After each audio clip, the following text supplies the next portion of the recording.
Now we will start doing a survey of music history, and we will start with the Middle Ages. As we listen through the ages, you'll hear me talk about the spirit of each age. The Germans had a word for that. They called it Zeitgeist. You'll find that cultures during each era held to certain norms, certain expectations of life that are reflected not only in their music, but in their literature, their art, and their architecture.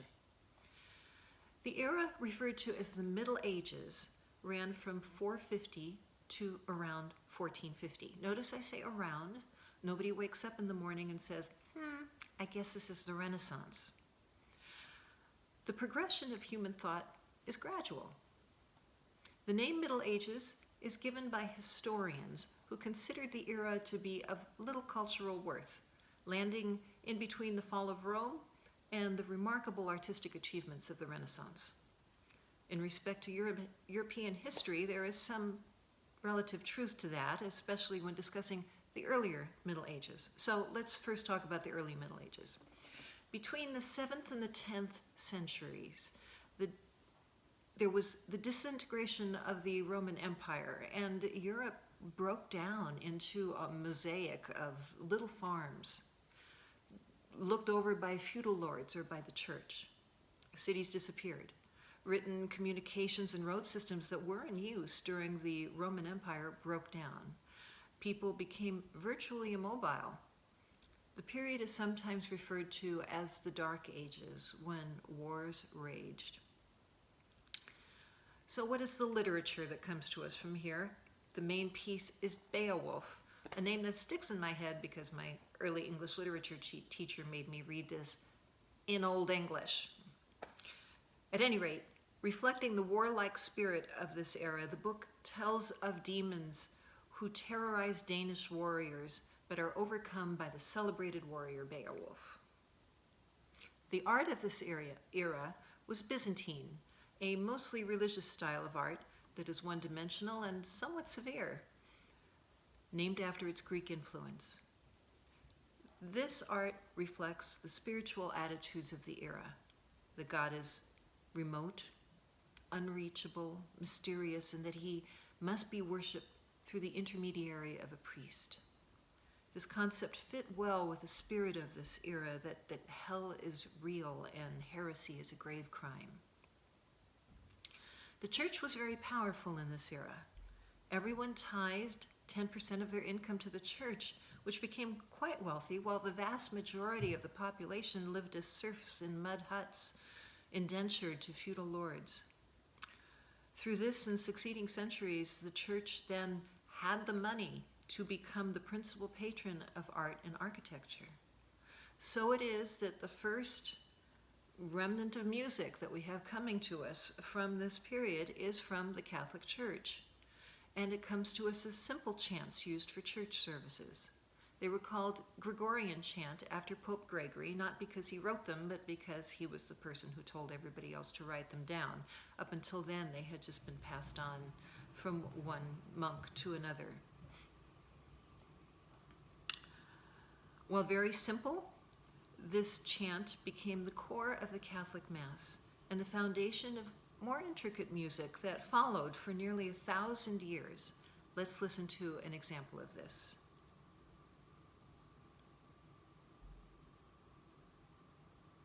So now we'll talk about this chant using vocabulary that you have just learned in your fundamentals section.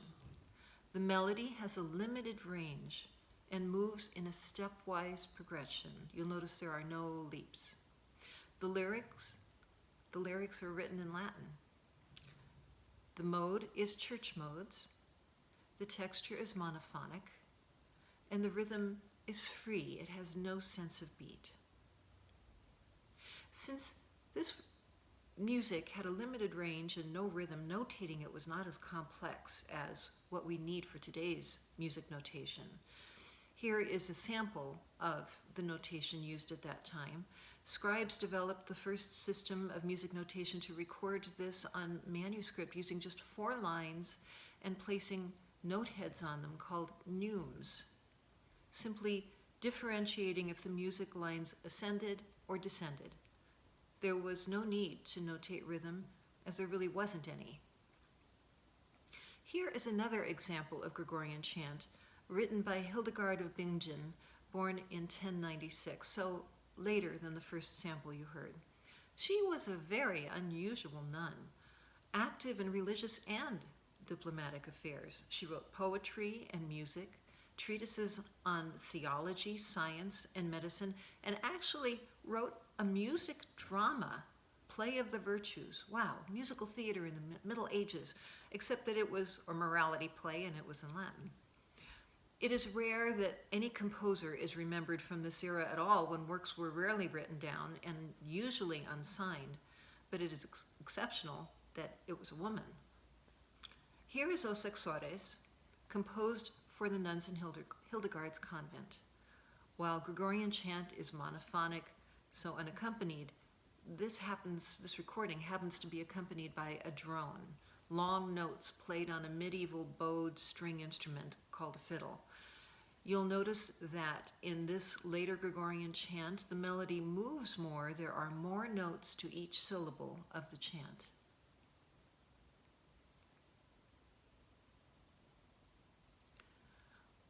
While other more elaborate forms of church music evolved in later centuries, Gregorian chant actually was the official music of the church for 1,000 years and was used in the Mass until the 1960s, when the Vatican Council allowed churches to sing hymns in contemporary styles and in their own languages. Around 1000 AD, we start to see a change in the landscape. Some agricultural innovations meant fewer people were needed for farming, and people migrated to the cities, leading to a period of cultural growth in Europe. By 1300, there were some 15 cities in Europe that had a population of more than 50,000. Some historians differentiate this later portion of the Middle Ages from earlier centuries by calling it the medieval era. The redevelopment of these cities saw the creation of cathedrals as notable artistic achievements. The earliest cathedrals were in the Romanesque style, solid and substantial. They have rounded masonry arches and barrel vaults supporting the roof, thick stone walls, and very few windows. These later centuries from 1000 to 1400 AD were marked by some major events. There was the 100 Years' War, which was actually 116 years, that raged between France and England over their competing rights to run France after their king died without an heir. Europe was hit with a catastrophic plague known as the Black Death that wiped out about a fourth of the population. And the feudal system and the hold of the Catholic Church was weakening. Yet during these years, universities were established in major cities, and a new style of architecture was developed, Gothic architecture.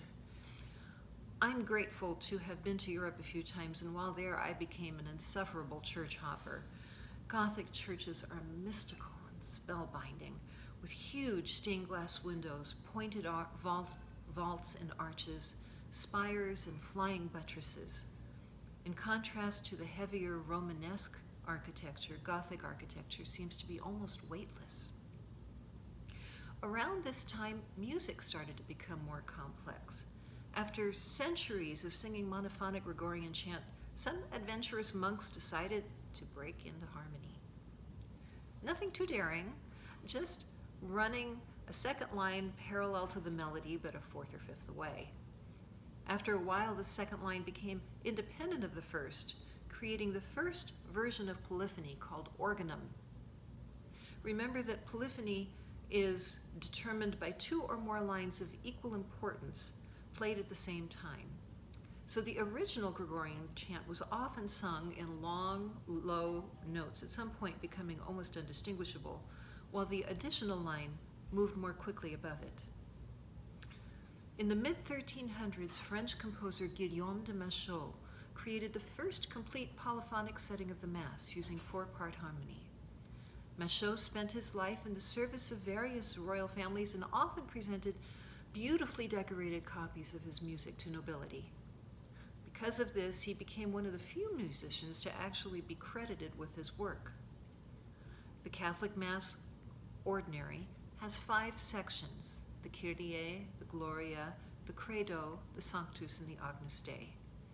Since his first work in the 14th century, many of the greatest composers throughout the ages have created settings of the Mass, as well as some gorgeous choral works. You will notice that the harmonies here still sound harsh to us. That is because they aren't built on the system of harmony we use today, which didn't come until subsequent eras. Also notice that the men sing soprano. Women were not allowed to perform on stage or sing in church unless they were cloistered in a convent until the late 1600s. For centuries, soprano lines were sung by men who had been castrated to keep their voices from changing through puberty. This unfortunate practice continued for church services until the beginning of the 19th century.